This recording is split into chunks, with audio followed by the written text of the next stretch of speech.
আজকে গিয়েছিলাম ইন্ডিয়ার পাশে বাংলাদেশ বর্ডার, সেখানে ঘুরতে গিয়ে মোটামুটি বেশ সবই ভালো লাগলো। কিন্তু এখানে যে অবস্থা নদী ভাঙ্গনের, তো সেই ভাঙ্গনের দৃশ্যটা যদি আপনাদেরকে দেখায় তাহলে দেখবেন যে এত পরিমাণে নদী গ্রাস করছে, তো বাধ্য হয়ে এখানকার এলাকাবাসী তারা সম্মিলিতভাবে এখানে বালুর যে বস্তা, সেই বস্তা দিয়ে বাঁধের পাশে রেখে দিয়ে সেটা প্রোটেকশন আকারে রেখে দিয়েছে। কিন্তু আসলে বলা চলে এখানকার মানুষগুলো নদী ভাঙ্গনের কারণে খুব একটা শান্তিতে নেই, এটা নিঃসন্দেহে বলতে পারি।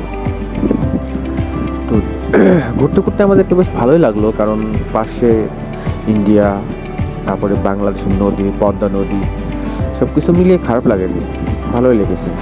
আর ভিডিওটি দেখতে যদি আপনাদের ভালো লেগে থাকে তাহলে লাইক এবং কমেন্টস করতে কিন্তু ভুলবেন না। আর যদি আমার চ্যানেলে নতুন হয়ে থাকেন তাহলে অবশ্যই কিন্তু সাবস্ক্রাইব করে দেবেন। আর লাইক দিলে হয় কি, আমি ভিডিও বানাতে অনুপ্রেরণা পাই। আর এটাই হচ্ছে আমার ঈদের ঘোরাঘুরির ব্লগ বলতে পারেন।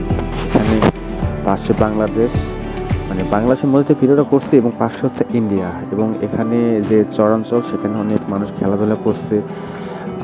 বেশ সব মিলিয়ে ভালোই লাগছে, খারাপ লাগেনি। তো আপনাদের ঈদ কেমন কাটলো, কিভাবে ঘোরাফেরা করলেন, কেমন এনজয় করলেন, অবশ্যই কিন্তু জানাবেন। আর আমার কাছে কিন্তু আমার এই ব্লগটা বা এখানে ঘোরাঘুরি করতে বেশ ভালোই